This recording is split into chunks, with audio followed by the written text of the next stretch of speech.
nesse caminho sobre dinheiro, há uma pergunta muito boa do Otávio, perguntando assim: com quanto tempo advogando você conseguiu estabilidade?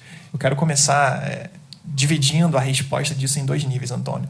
Eu vou ficar com a parte filosófica da coisa, depois você coloca o pé no chão e responda, porque até a gente, nos bastidores, nós demos risada, né? Porque ela é uma pergunta muito interessante. Mas vamos lá. Quando eu estou diante de uma pergunta intrigante dessa maneira, eu começo olhando para a própria pergunta. A primeira coisa que me chama a atenção é que a pergunta está preocupada com o tempo, se está à procura disso, e o segundo é que está preocupada com estabilidade. Além disso, me parece que a pergunta, ela tenta, a partir desses elementos do tempo e da estabilidade, querer extrair daí uma régua, talvez, para que outras pessoas consigam alcançar essa estabilidade no tempo anunciado. Vamos lá. Todas as vezes que eu vejo perguntas assim, que tentam, a partir de uma resposta, extrair um parâmetro, né, uma régua para outras situações, eu lembro de uma passagem do livro de Taleb, fazia tempo que eu não citava. Tá né? vendo? Taleb, em A Lógica do Cisne Negro, e ele diz o seguinte, que diversos estudos com milionários tentam decifrar as habilidades necessárias para que alguém chegue lá seguindo a mesma metodologia. E aí pegam-se os figurões, estudam seus atributos e observam o que eles têm em comum. E dizem assim, para ser milionário as pessoas tiveram coragem, otimismo, correram riscos, e daí inferem as características de ser bem-sucedido. E aí Taleb provoca e diz o seguinte, agora dê uma olhada no cemitério dos fracassados. Lá estará repleto de pessoas que compartilhavam dessas mesmas características, coragem, otimismo, corriam riscos, mas mortos não contam história. E ele conclui dizendo, às vezes o que separa uma pessoa de outra é pura sorte, uma provocação que ele faz. Então, com essa história, a conclusão parcial que eu quero chegar é a seguinte, cuidado com projeções de uma pessoa para outra. Cuidado para não ouvir uma história e se frustrar achando que essa é a regra. Não existe uma estrada única, não existe roteiro, não existe tempo. Cada um tem o seu tempo. Cada um tem a sua história. E, às vezes, há elementos aleatórios que distorcem uma história da outra. Além disso, quando a gente pensa em estabilidade, a primeira pergunta é o que é estabilidade e se ela existe. Aí é um outro ponto. Flávio Augusto, uma pessoa que eu admiro muito, que saiu do nada e hoje em dia é bilionário, tem uma frase, um slogan que ele sempre repete, que é muito interessante. Ele diz isso. Estabilidade não existe. Ele anuncia isso sempre quando ele responde alguns stories ou quando ele grava vídeo, ele diz isso, estabilidade não existe. E aí, numa dessas respostas que ele deu um exemplo com um jardim. Ele falou assim, imagine que você está vendo um jardim lindo, bem cuidado, cheio de flores, e aí você fica 3 meses sem fazer nada nesse jardim. Ele diz, o que vai acontecer? Vira mato. Então, as coisas não são, elas estão porque tem alguém fazendo algo. E com isso, ele tenta revelar que não existe esse lugar como se fosse um local, né? Cheguei aqui, a plaquinha welcome, né? A estabilidade. Isso não existe. E há, inclusive, em termos poéticos, né, um verso de Gregório de Matos que eu gosto muito, chamado A Inconstância das Coisas do Mundo, e que ele diz assim, né, nasce o sol e não dura mais que um dia, depois da luz se segue a noite escura, em tristes sombras morre a formosura, em contínuas tristezas a alegria. E ele conclui que começa o mundo, enfim, pela ignorância e tem qualquer dos bens por natureza, a firmeza somente na inconstância. Bonito, né? Bonito, bonito. Reforçando aqui a ideia de que estabilidade não é uma coisa, não é um lugar para se alcançar assim. Bom, afastamos então a ideia de estabilidade. O que eu acho que se consegue alcançar, na verdade, e talvez é isso que o Otávio tenha desejado expressar, é segurança. Segurança é uma coisa diferente, é uma coisa que se consegue alcançar de fato. É possível ter uma vida financeiramente segura, com certeza. E isso pode acontecer em qualquer profissão. Eu já conheci advogados quebrados e advogados milionários.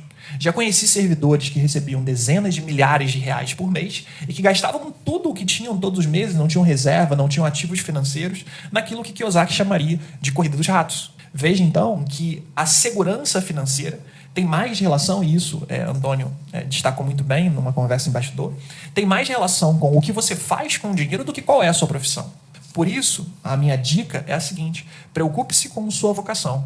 Se você for atrás dela e se aperfeiçoar, conseguirá superar quaisquer obstáculos e alcançar a famosa segurança financeira, tal como, vou finalizar assim, tal como Ulisses, depois de 10 anos na guerra e 10 anos tentando voltar para casa, ele rejeitou o paraíso para estar com sua família como mortal, porque ali era o lugar dele.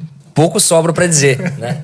Eu ia até fazer referência a Heráclito, que de um jeito muito menos poético e mais direto diz que nada é permanente, para afastar a ideia de estabilidade, mas fiquei até acanhado diante de tantas referências. Mas a pergunta é muito interessante mesmo, a pergunta do Otávio, e pensando naquele aspecto mais pragmático, vamos dizer assim, de resposta, concordo integralmente com o que você disse, Thiago, e creio, na verdade, A primeira coisa que alguém que tem essa angústia, quando chegaria à estabilidade, deve se perguntar é se está efetivamente disposto a ser um profissional liberal. Porque talvez esse não seja o objetivo do profissional liberal, ter estabilidade. É óbvio que também não é viver na instabilidade.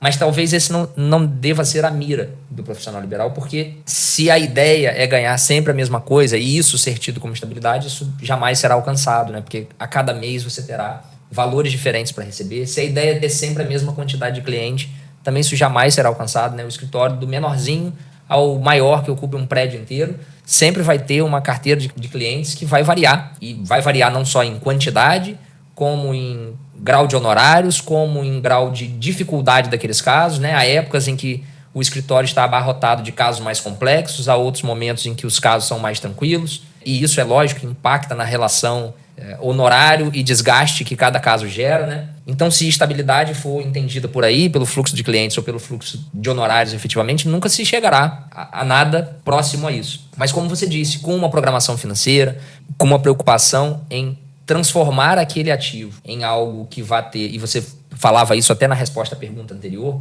em usar aquele ativo com boa direção, administrando bem, isso sim pode te proporcionar uma vida tranquila em termos financeiros, por mais que os seus rendimentos sejam variáveis, né? Ou seja, a variação do rendimento não precisa ser a variação do seu desespero financeiro.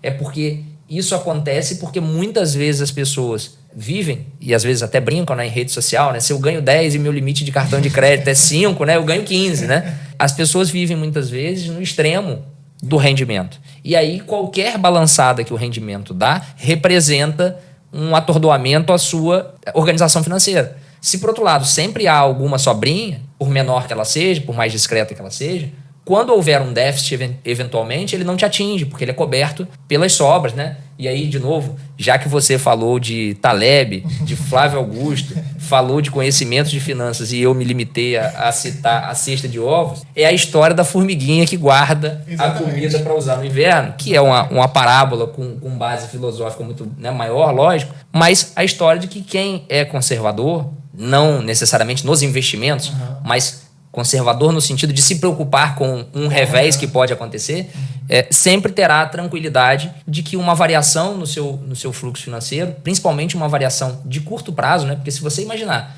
que o fato de em um mês você ganhar mais e no mês seguinte ganhar menos, que só essa alternância de um mês para o outro já balança a sua finança, significa que tem algo de muito errado na sua administração. Porque tudo bem, eu passei um ano com um volume de crédito muito diferente do que eu estava acostumado. É um plano, né? E aí, realmente, um ano pode ser que uma reserva não resista.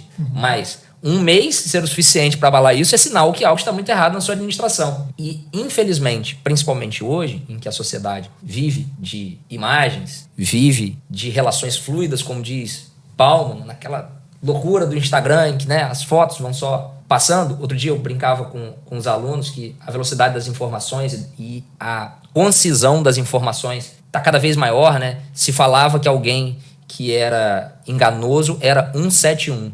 Já há algum tempo eu tenho ouvido várias pessoas falarem só 71. Sério? E já há agora só o 7. Fulano é 7. Aí eu até brinquei ontem que nós vamos chegar ao momento em que fulano é Sé, né? E a gente vai parar só por aí.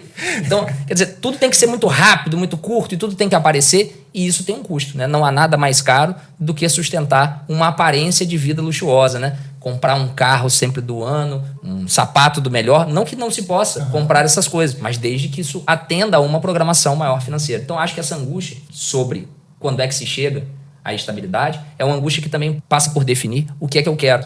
E você fez referência aí a pessoas que, né, recebem salários. A má administração do salário também te leva à instabilidade, porque você ganha sempre a mesma coisa, mas gasta sempre mais do que ganha. Então, se isso ocorrer, você sempre está diante de uma instabilidade. Ou seja, no fim da história, a gente acaba percebendo que a grande questão não é qual atividade se exerce ou como ela é remunerada, mas sim como você gere aquilo que recebe, né?